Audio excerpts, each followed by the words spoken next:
Hey everybody, and welcome back to Ducks and Download. So in tonight's episode, I wanted to go over a book review.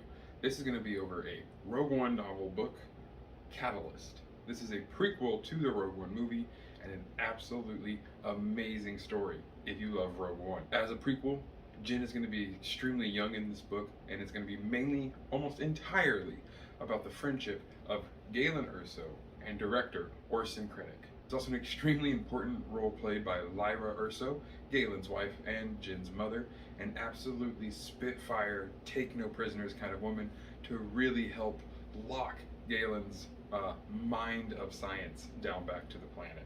Their relationship between Galen and Lyra is absolutely amazing, and I love the way Lyra protects Galen, knowing that he's a mind not meant for this world. Galen really gives off these super genius vibes, and a lot of IT guys and super genius and mathematicians have a lot of social anxiety and social issues, and Galen is definitely seeming to suffer from that, as his ability to take certain cues or hold certain conversations in what we would deem a normal light is almost null. He has a lot of moments where he kind of puts his foot directly in his mouth, but of course not to him, because he is speaking the logical, scientific data, almost more droid than human.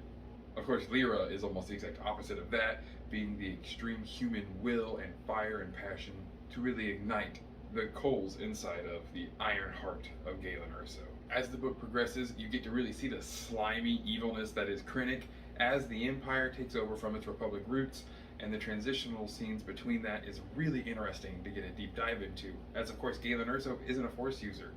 He's not a soldier, he's just a scientist, just kind of caught in the middle of all this galactic hullabaloo because of his research with kyber crystals. Krennic does what every Imperial does best and starts to do some really slimy, backhanded stuff to get Galen onto his side to help complete the construction of the Death Star.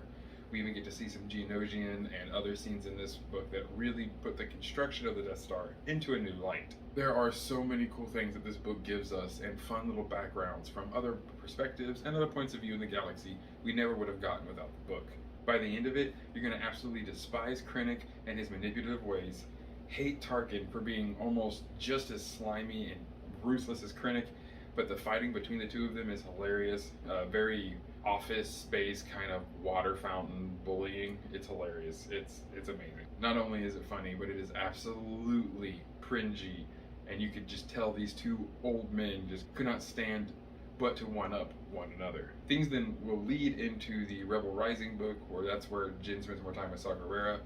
We do get to see Saw in this book for just a little bit, but of course this one being way more about the early parts of Galen Erso's history with the Empire.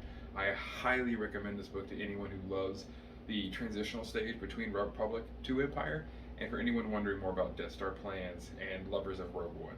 A really, really solid book, really well written, and a lot of really fun emotional scenes.